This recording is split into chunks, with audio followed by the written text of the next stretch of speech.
I'm Erica. I'm Brian. And we are the bakers of thebakers.tv. And we are here with Marilynn Taylor, who is a recent HGTV star. And, and we are so honored to be able to have her with us tonight. And we're excited about the topic that we're going to be talking about pertaining to relationships and couples and renovations and redecorating. And so first we're going to start out and just ask you, Marilynn, what do you do and how did you end up doing it? I am an interior designer. I've been a designer for about 5 years. And I do it because I think it's been in my bones since I was a kid. It was one of those things where anytime I saw a hotel or a model home or something, I would literally make my mom pull off to the side of the road if we were driving past model homes or something, and I would go in with my little camera and take pictures. I still have them in my photo albums. Splatter paint. I'm an 80s baby, so I'm going to date myself right now. But and my first magazine subscription was to Elle Decor, and I just started decorating my own room when I was young. But I was a professional dancer, so that's not what I studied. I didn't go to college. I didn't study that and, go straight into that. It was something that has been with me all the way until now. And I'm now in my 40s. And I would say I was almost going to turn 40 when I started doing this. So, it's something that I have always been a very visual person. I love beauty. That's why I became a ballerina, because I wanted to wear the tutus. Bloody toes. I didn't know bloody toes was in that plan, but it was, and I suffered through them because I wanted the tutu that bad. So that sort of tells you a little bit about me and why aesthetics are so important. And it's just something that I finally came back, I think, to my roots not that long ago, and started. I interned for a couple of years and just started being a designer. That's awesome.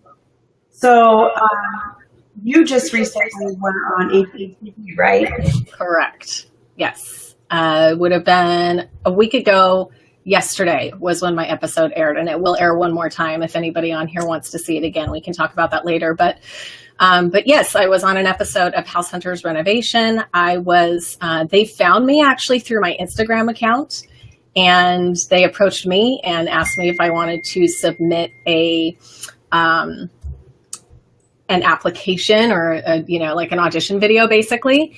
And then they cast me on an episode, and the rest is history. So I got to design a kitchen and a bathroom, and sort of along with that came her bedroom and her living room, because I'm a control freak and I couldn't let any space that was going to be on TV not be designed by me. So so I ended up doing it all. But it was a blast, and I loved my client so much, and we remain friends today, and it was an amazing experience.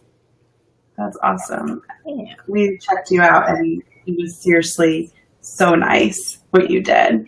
Yeah. I'm wanting it exactly like that. Well, I have an easy way for you to do that on my website. Oh, yeah. We'll talk about that later. Yeah, I'm excited. So you work with a lot of couples, right? Yes. Yeah. And what would you say is the biggest thing or that you help them with? I would have to say, being an interior designer working with couples, you end up being half designer, half marriage counselor.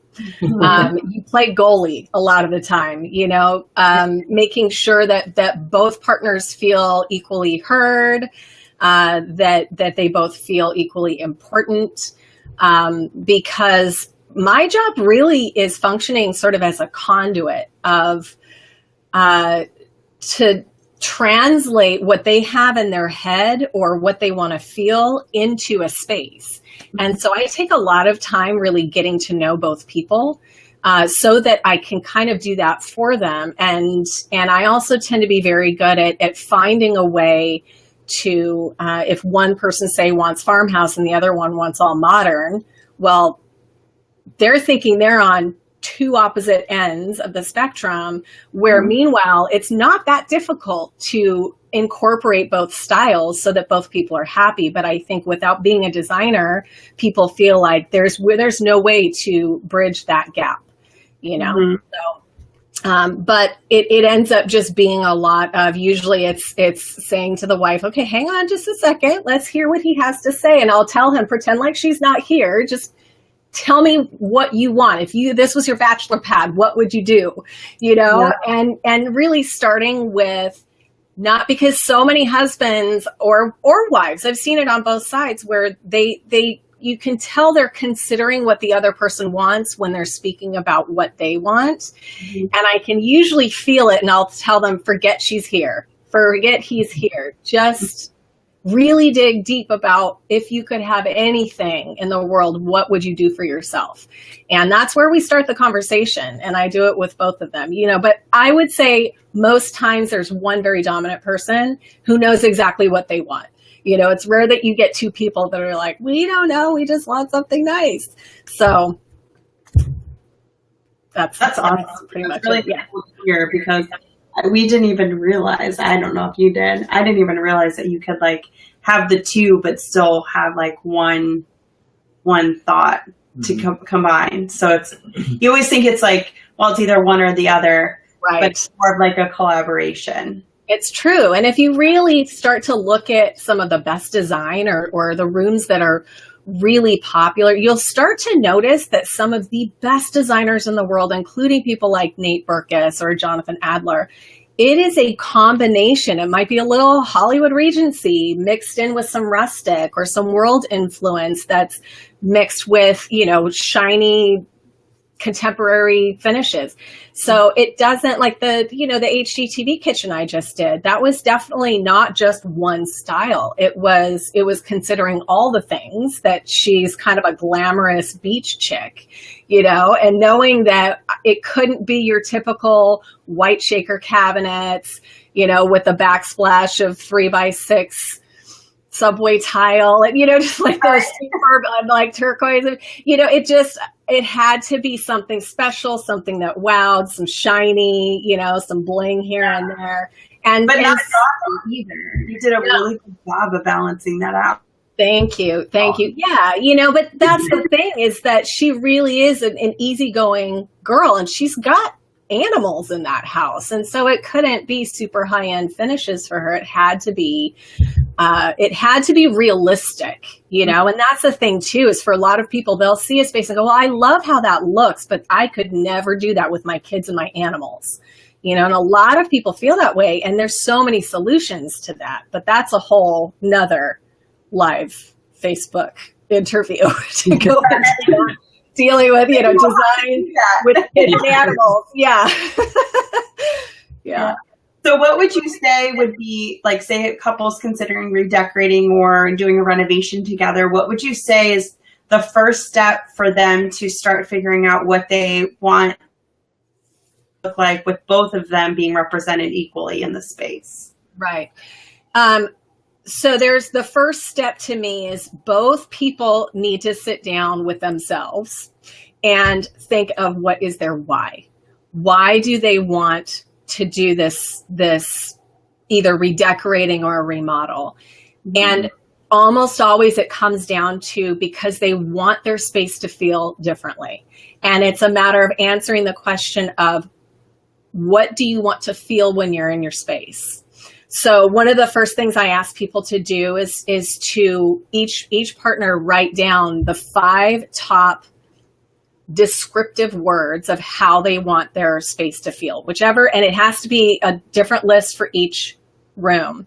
Because obviously your kitchen is not going to feel comfortable. Like that's, you know, but your living room or your den is, you know, you may just want to feel comfortable and cozy. You know, some people may want to feel like a princess. And so it's a matter of both people coming up with a list. And almost every time, I've never had a couple not have a couple of common ways they want to feel in that room. And so you extract those and you both go, okay, that's how I want to feel. That's our primary of what we're going to do.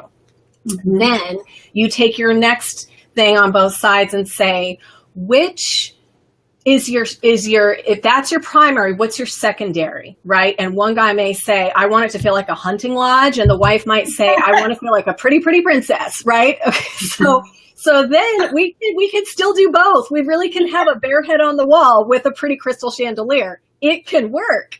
So, so it's really just both people getting in their own space and figuring that out.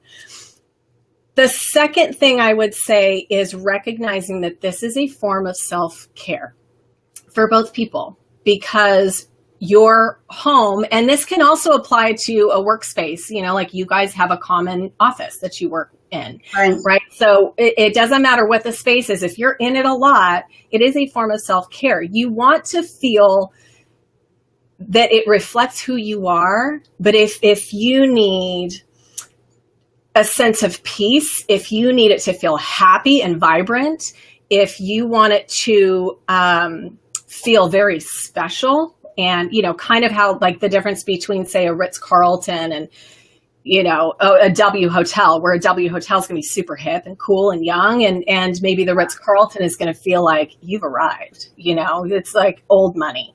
So it really is just a matter of how you want to feel, what you want to accomplish in that space. Mm-hmm. Awesome. So what's another action step that they can maybe do? Because I know on Pinterest, there's like a lot of stuff.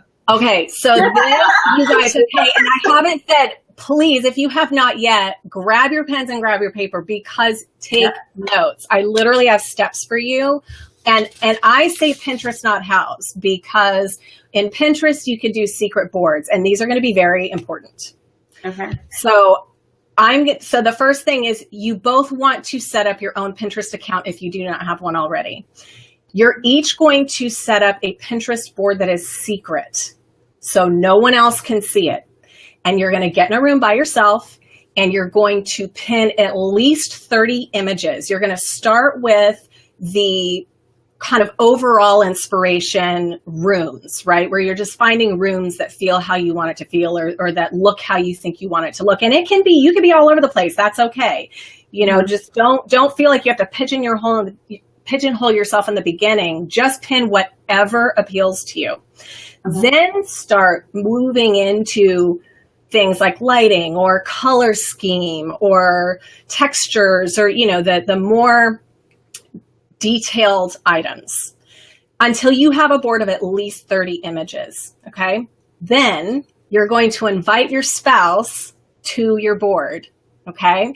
And once you do that, you're now going to create a third board that you both belong to. And the spouse A is going to go into spouse B, or partner A or B, and start pinning the items in that board that you actually like, the things that you would actually do. And you're going to pin that to the third board. When you both do that, you're going to end up with a board full of inspiration images that you both like. And that's what you're going to design from. So, and I've never seen this fail. So this is absolutely something, I promise you, when you go into the other spouse's board, you will be surprised. And this is why the 30 images is so important, because I can't tell you how many times the wife has like 50,000 images, and you go to the husband and they're like 3, so that can be a challenge. So this is why I say the rule is it must be 30 or more. The more, the better. Okay.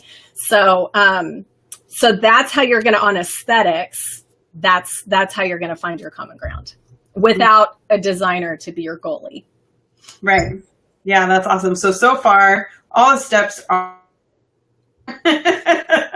The steps are, you cut out for a second. What did you say? Oh, so they're all free so far. All those yes. Free, yes, right? All the steps are free. Yes. So bringing that all to mind, what about budget? Like, how do we do this as a couple?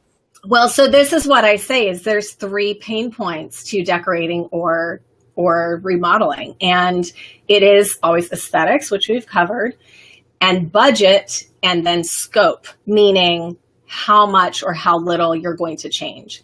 Mm-hmm. Budget is one of those things that is pretty black or white. And you really want to remember that budget should never be decided emotionally. First, determine where are you getting the money from. Did you take out a line of credit? Are you going to put it on credit cards? Please don't. Or are you going to use savings? And that usually tells you what you have to work with. You know, it's not, you want to know this up front. This is so, so important. I have seen times when there may be, you know, somebody who's very, very frugal with money, and other times where there is someone who they just want this space to be amazing and they don't care what it costs. So usually the person with the tighter fist on the money is going to be who wins. Okay. So what you want to do is ask that person who is feeling a little more tight-fisted, is this a fiscal, why do you want to only spend this much and I want to spend this much? Why is that important to you?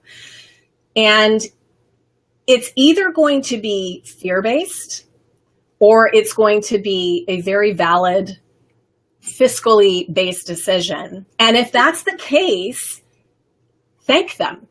Be grateful for that, because I can't tell you how many times people have stretched themselves to the point where they end up regretting. They love their new space, but then it's the stress that comes after of now having to try to pay off those credit cards and putting them in a tough position.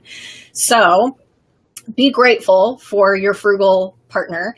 But I say, if you guys can't come, if you don't have a super fast determined, we have 25,000 saved up, and so that's what we have to spend. You may have one space that you want to do, or you may have 5. If that's the case, it's important that you're realistic about what things cost. So often my sister and I, when we were doing a lot of remodels together, we would get people that would come to us with $25,000 saying, I want to do my kitchen. I have 2 bathrooms to do, and I want to decorate afterwards, and I want to pay for a designer and for a contractor. And we're like, I don't even think that's enough for a full gut and remodel of a bathroom. You know, and people are like, their hair blows back, like, oh my gosh, I had no idea how much that was going to cost. And so I say, do your research, know where you live. The other thing you want to consider when you're trying to decide on budget is there's 2 kinds of redecorating or remodels, especially in remodeling. One is because you just want to update, but you plan on moving down the road. The other one is, this is our forever home. We're going to spend the rest of our days here. And so we want it to be our dream space. Kids are out and, you know, time for us. So there are 2 different approaches, you know. One, it's the budget's not going to necessarily determine. Now, let me go back, because budget always determines what you do. But you might be willing to spend more and not think of it as an investment. You know, because if you're going to sell, you want to think of that as an investment. You want to be thinking return on investment, ROI. If we redo this whole kitchen, don't over remodel. You want to know what else is going on in your neighborhood. And you don't want to put in Wolf, you know, appliances and super high-end countertops and, you know, $125 Ansax tile. And if people are sort of doing builder basic kitchens in your area, it means you're not going to get that money back when you sell. So, you know, it really is 2 different approaches. So you want to talk as a couple as far as, what is our objective? Is the objective our dream space, or is the objective something nice that we enjoy living in until we sell? So, and obviously if it's something nice that you want to live in until you sell, that's when you want to pull back on your budget as much as you can, knowing that it's, you know, you want to get that return on investment. And sometimes keep in mind too, that even if you want it to be your dream space, there are ways. I love combining high and low. I mean, you can absolutely, if you get a spectacular countertop and, you know, and $1,200 kitchen faucet, you can do $2.50 per square foot tile on your backsplash. Not everything has to be, super high end. You can always combine. So, but I do always say, try to find, and I'm totally going off on a design tangent right now, but do always try to have one wow factor in every room. Yeah. I'll just throw that little design tip in there, but that's sometimes, yeah. Hopefully I didn't just ramble. No. I'm like taking notes here. I'm like, look down. I'm like, but really nice because now I'm thinking about like what I want to do. One thing too, I was going to say on the budget topic is that going back to the person who's really, say it's fear-based and they just feel like, they're afraid of maybe the change in the room. Cause sometimes people are so like, even if it's a total disaster and it's a mess and it's, old, like sofa you found on the side of the road or whatever, it's home. And that's what feels comfortable. And some people really struggle with change. Mm-hmm. So in a case like that, if the other partner is ready for a full makeover, start small. Start with some throw pillows. Start with, let's just paint just the lower cabinets, or let's just change out our hardware. Let's just change the lighting. And usually what happens is they'll start to see how, this feels good. This feels just so much nicer. And then they start to, maybe open up a little bit more to the change, but just do it gradually. Mm-hmm. Awesome. Cool. Hearing stories, and I think, can you tell us about so maybe you work really as a couple? You're cutting out. I'm struggling to. Yeah. Not sure what's going on there. Telling a story, a couple that is working with you work well together as a couple. Okay, I think you just asked me to tell a story about maybe a couple I've worked with who had some issues and how we worked through that. Okay, so I just had one couple where the husband he loves saturated color, color. And she likes maybe little pops of color, but she loves the white kitchen. She wants bright and airy. And so what we ended up landing on, right, because he likes saturated color, I wasn't going to go for, a saturated deep purple cabinet, right, because that's going to throw his wife off the edge. So what I did do is I found a neutral color, which was a gray that was a really saturated gray. It's gray. So, and we decided to do lower cabinets in this gray, which was kind of like a putty color. If you think of like a dark clay color, and then white cabinets on the top. And he liked more pattern tile, but she wanted the tile backsplash to be a single color. So what we did is we found a tile that had some texture and variance in color, but it really technically is a solid color, but it's this really cool shape so that they still got some pattern in the tile, but with a solid color. And then they can decide if they want to keep it more uniform by matching the tile with the grout, or they can choose a contrasting grout that really brings out the pattern. But what ended up happening was, one was a little hesitant. And once they started looking together and realizing, okay, I get to have my solid color, you get to have your pattern, it wasn't that difficult for them to pick out a tile that they really loved. So, and then she got her pop of teal on the door. We were looking at, do we want to do that on the wall, or do we want to, how else can we do this pop of color that she wanted?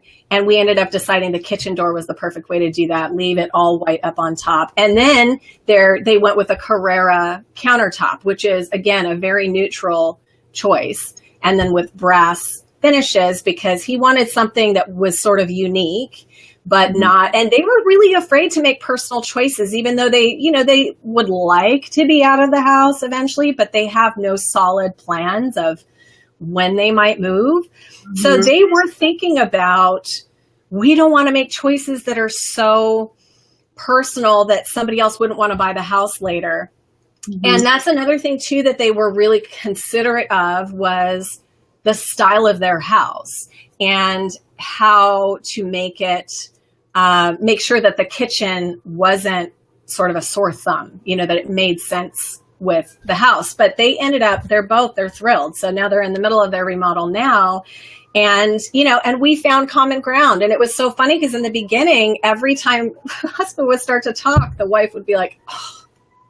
I was like, okay. You know, yeah. Yes. You know, I was like, you can tell, because what's funny is they're both artists. They both paint, but you can say, I literally right over there have a piece from both of them. And it's so funny because you can tell their styles are very different in how they paint, but their colors are very similar. And I was like, see? So anyway, so that was, you know, that's how we handled saturated color without, you know, it didn't have to be a purple or a blue or a green. It can still be saturated and feel really great to that person who loves that color without it being some bright primary color. Mm-hmm. That's awesome. It really sounds like you helped a lot.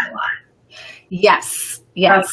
Yeah. And especially, you know, another thing too. Okay. So we're talking about all the beginning part of the job. So especially in a remodel, the during can get pretty hairy, right? Because especially if you're living in the space while it's being remodeled, living in a house without a kitchen or having one of your bathrooms out of commission can be very stressful. It's filthy dirty. You've got people coming into your space all the time, especially if either person is an introvert.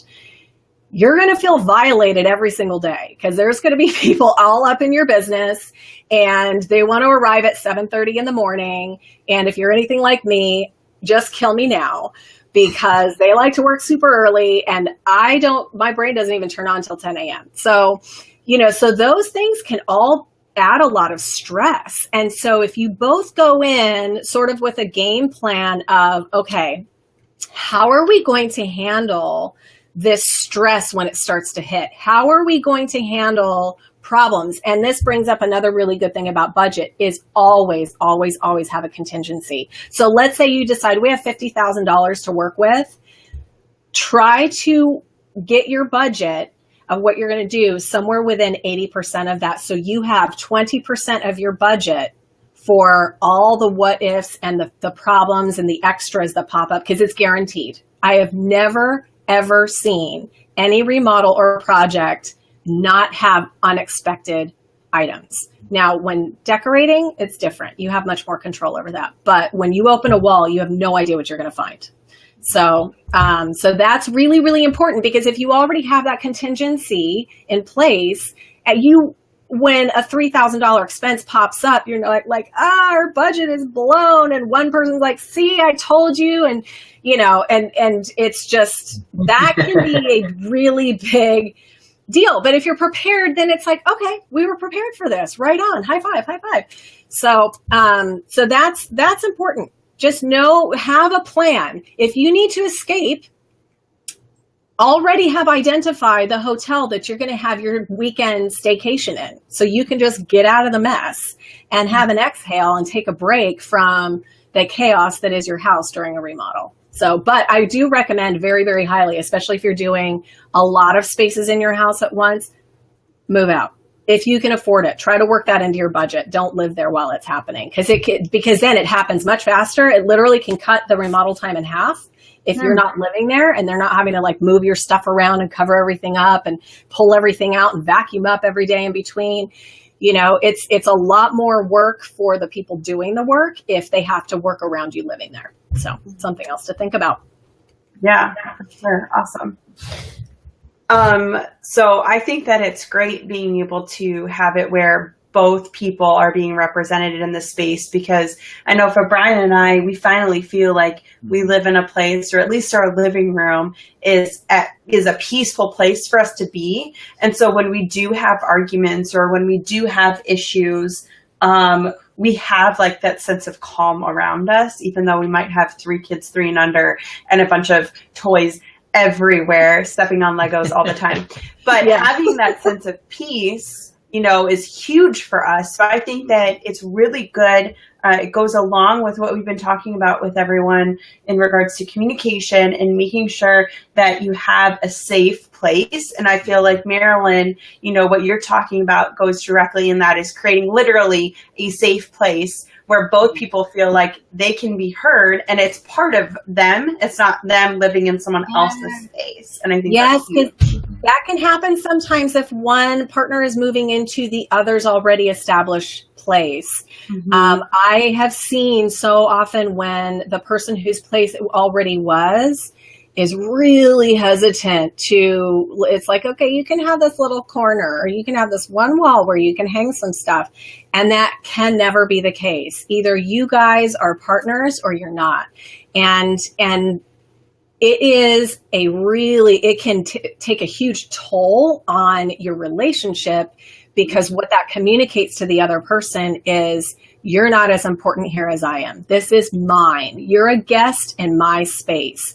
And that can create a dynamic of dominance, and it's just unhealthy. It's just plain unhealthy. So tap into how much you love that person. If you're the person whose space it is and you've been there for 20 years and they're moving in, tap into how much you love that person and the gift that it will be to give them ownership in that space. And it doesn't have to be, you know, their choice of new tile floors. It can literally just be the sofa that they want, or, you know, it can all be cosmetic, decor type stuff. But it is so, so important, because that speaks volumes to that person. And it can be an instant thorn in that relationship that will constantly be in the back of their mind, that I'm not as important as you are. So this is also why the space, you know, I say this is a source of self-care, because your home has to be your oasis. It has to be your escape from everything else out there. And you want it to be a reflection of you, because when people come over too, when you're entertaining, you're sharing who you are with your guests and the environment that they're sitting in and all of that. I mean, it's kind of, I would think that most people, when they get married, their wedding is a total reflection of who they are, right? So this is just the continuation of the design of that wedding, right? So, yeah, I think that's all I have to say on that. I can ramble, but no, it's okay. And I think it's important to, we've been talking about, is making sure that it's not a compromise, because usually a compromise is when 2 parties come together and they both walk away upset because they feel like they weren't heard or didn't have, so instead it's a collaboration, right? Yes. Yeah, it's a partnership. And that is why that third Pinterest board is so important, because you're now going to the other person's wish list and you're picking all the stuff you like on that wish list. And they're picking all the stuff on your wish list that they like. And then you end up with this awesome inspiration board that you both like. And you're both addressed and dealt with. I think I just bumped my microphone. I'm sorry if that was loud. Because I talk with my hand. Yeah, we've talked in the past too about the importance of having mentors and just experts essentially to speak life into different situations. And I think this is an area where if you don't have an outside influence and an expert like you, this can be a really stressful point in a relationship. But you've provided great tips that can really help a couple walk through this smoothly, and it can be an enjoyable experience and a life-giving experience that can change everything when you have a safe place and an enjoyable place to come home to. Yeah, that's true. And something that holds a lot of people up from, you know, like you just said, if 2 people really just can't find their common ground, it's worth every penny to hire a designer. And you don't have to think of it as, oh, geez, now I have to pay somebody $10,000 to design my kitchen. Not necessarily. Find someone who's willing to consult. I do that. People can just buy 3 hours of my time, 30 minutes of my time. Like, we really just can't decide on which cabinets. Can you help us? And get somebody who's available to that, to just give their 2 cents, to be able to pick their brain. That can be a huge, huge help. Yeah, for sure. That's awesome. And we'll talk about here in a second, after we do our Q&A, how we can utilize your services and, what they are. And then I know that you do have a special gift for us. So I'm really excited. So if you're listening, make sure you stay tuned till the end of the Q&A so that you can get that something Marilynn's put together, especially for our followers. So don't miss out. Don't leave. So, Brian, did you want to read the first question here? Yes. So now we're going to open it up to you. I'm sure that there are a million questions out there, but we definitely want to at least get to a couple of them. Yeah. If you haven't put your questions on, make sure you put them in the comments. Yes. So we'll put them up there and we'll address them. So, yes. So Chrissy, thank you for the first question here. It says, how do we do a full remodel / addition without getting so overwhelmed? So many things to consider. Is there a roadmap so we don't forget things to add? Thank you. Chrissy, such a good question, but real talk right now, you're going to get overwhelmed. And it is so many decisions to make, and no one can make those decisions but you and your spouse. So just go into it knowing there's going to be times you're going to feel overwhelmed. But if you're a great decision maker, you might be able to be okay on your own. If you struggle to make decisions, definitely have whether it's a designer or a friend with amazing design aesthetic that can help you just come to a decision. Mm-hmm. Don't get caught up in feeling like I need to look at every single farmhouse sink that was ever made. Just don't. If you see one that you think makes sense, you like how it looks, and the cost works for you, pin it. That's it. That's your decision. You're done. Don't, because oh my gosh, once you pick something, you can start to second guess yourself and think, oh my gosh, maybe I would like this better. Or what if, and then two, don't get caught up in needing to see all the combinations all together. Follow your gut, because your gut is always right. I learned this as a designer, because obviously in the beginning I'd be a little nervous, like, oh gosh, am I making the right choice for these people? My gut is right every single time. If I ever made a mistake, it was because I didn't listen to my gut. So I would say that's the first thing you can do. As far as a roadmap, so you don't forget things to add, there are a couple of resources. I would say, I am blanking out on the name of the book. Is it Remodelista? I think it's Remodelista, the book. Has a fantastic resource in the back. It kind of has checklists and things to remember and not to forget. This is definitely something down the pipeline for me, where I'm going to be putting my kitchen remodel checklists, my budget documents that I use to track a budget and all that kind of stuff. But without already having that available to you, I would say Remodelista, the book, and check out the resource in the back of that book for that. Awesome. We can also post a link down section after. It will be in my favorite things. My website just got launched, so I'm still adding all of that stuff, but it will definitely be my favorite things to purchase that book. Okay. Awesome. And we're just waiting to see if there are any other questions. It looks like we have here from Laura. She's saying, what's your favorite room to design and why? Kitchen or the living room? Or any other one? Yeah. What's my favorite room to design? I'm going to say it's a toss-up between kitchen and bedroom. Reason being that the kitchen is the heart of the home. So many amazing memories are made there. So much love goes into that kitchen. Homework is getting done. Crafts are happening. Baking cookies, making dinner every night. It is such an important space. And I feel that same way about a bedroom, especially the master bedroom, because again, it's a very intimate space. It's a healing space. It's somewhere that you go to rest and recover. Mm-hmm. So I would say that if I had to choose between the two, I would go with kitchen, because I tend to like remodels more than decorating. Because the decisions are final. The stakes are a little higher. And I kind of like that rush, because, with throw pillows, if you don't like them, you'd return them and put something else in.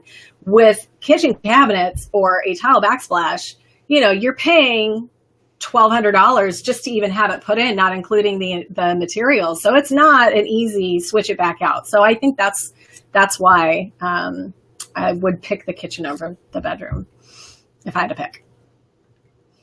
Mm-hmm. Awesome. Let me see. We have, yes, actually, Chrissy is asking a great question, because I was literally just thinking this, saying like, okay, how do we work with you if we are not local? Do you do video? I do. And in fact, yes. So if you go to my services page, you will see options to do that. I definitely consult remotely. We do that with images, and meaning photographs and or Skype. So a lot of the time I will have people kind of, walk me with their iPad or their phone, walk me slowly through their space so that I can kind of see what's going on. But you'd be surprised how much of it is verbal, but a lot of the time too, I get people that just want my opinion on, hey, I'm down to these 3 sofas. Will you just help me pick? So online is, it's a lot easier than you would think. And it saves you so much money over because here's another thing to think about too, is that, when you go to hire a designer, you hope you like what they present to you. And designers aren't cheap, because there's so much that goes into it. A good designer in the long run, especially in a remodel, will pay for themselves by saving you from the pitfalls that happen in a lot of remodels. But yeah, if you're just, most people, they're pretty clear on what they want. They know what they like, especially if they do this Pinterest exercise I just gave you. Mm-hmm. Then sometimes it's just a matter of, hey, we've got this weird spot in our kitchen. We don't know what to do with it. And we just need some small space solutions, or, do you think we can take this wall out, or, whatever. So. That's awesome. That's awesome. I know we have a couple comments. Laura, thank you for your answer. Chrissy said, Marilynn, get out of my head. In your response to her first question here. And then Lindsay also said that she saw your episode on HGTV, and that your designs were beautiful. So that's awesome. If you guys have any other questions, we're probably just going to do really quick about that, I can't take full credit for those designs, because that was what Deb liked. It was me taking Deb and taking what was in her head, and like I said, being her conduit to translate that into all the different spaces that you saw. So a lot of that really came from who she was. So she gets some of that credit. Yeah, and I think that's what a good designer does, right? Is you designing anything, you don't put your own, taste on it, your own flavor. It's being able to put your preferences aside and seeing what they like and who they are, and melding it in a way where it's expressing, what they might not be able to do themselves. Right. Yeah, very, very true. Awesome. So I know that we're running a little bit later on time, but we just wanted to make sure we soaked all the juices up that we could, and all the tricks. I do know that you have a few things that you want to help them out and point them if they do want to work, which I know that I'm going to have a conversation. So what could we do and work with Marilynn? And maybe we'll go live the whole document. That'll be a coverage. How can you're breaking up again a little bit, but I think you said, how can people work with me? So my website is MarilynTaylor.com. Marilynn is with 2 N's, so I'm going to spell it for you, although you could probably see the link. But it's Marilynn, MarilYNN, Taylor, Taylor.com. You can go to the services page to work one-on-one with me. But I also have, which I think is very exciting, an e-design shop, which means these are pre-designed. Right now, I mostly have accessory collections, which is a way to just sort of refresh your space. So this is going to be all cosmetic, throw pillows, rugs, curtains, that sort of thing. They are only $25 each. This is my introductory product. I'm just starting this shop. And then I have two of the spaces from HGTV. I have the kitchen and I have the bathroom design plans, which are a little bit more expensive, but those are actual so you purchase this plan and you get a PDF that has all the clickable links to purchase everything, or for the kitchen and the bathroom, it gives you all of the sources of what I used. So it saves you a ton of time. What I think is great about this is the fact that you already know you like it when you see it. You're not picking a designer based off of their mood boards and hoping they do something that you like too. You see it, you like it, you buy it, you put it in your house, you're done. It literally just fast forwards you to the part where your designer presents you with the mood board for you. So that little shop is going to continue to grow as we make more of these and post them.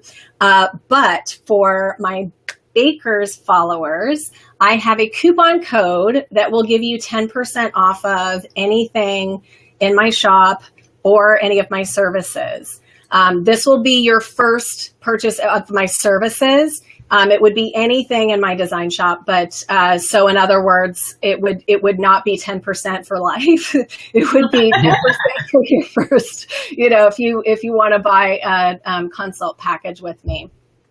For people that are local, I do also offer Spiff Your Space, which means I go to your house and in a couple of days, like maybe you like all the things you have, but you're just not sure how to put it together. I can style your shelves and, maybe help you rearrange furniture and that sort of thing, and maybe add a couple things that I think are missing.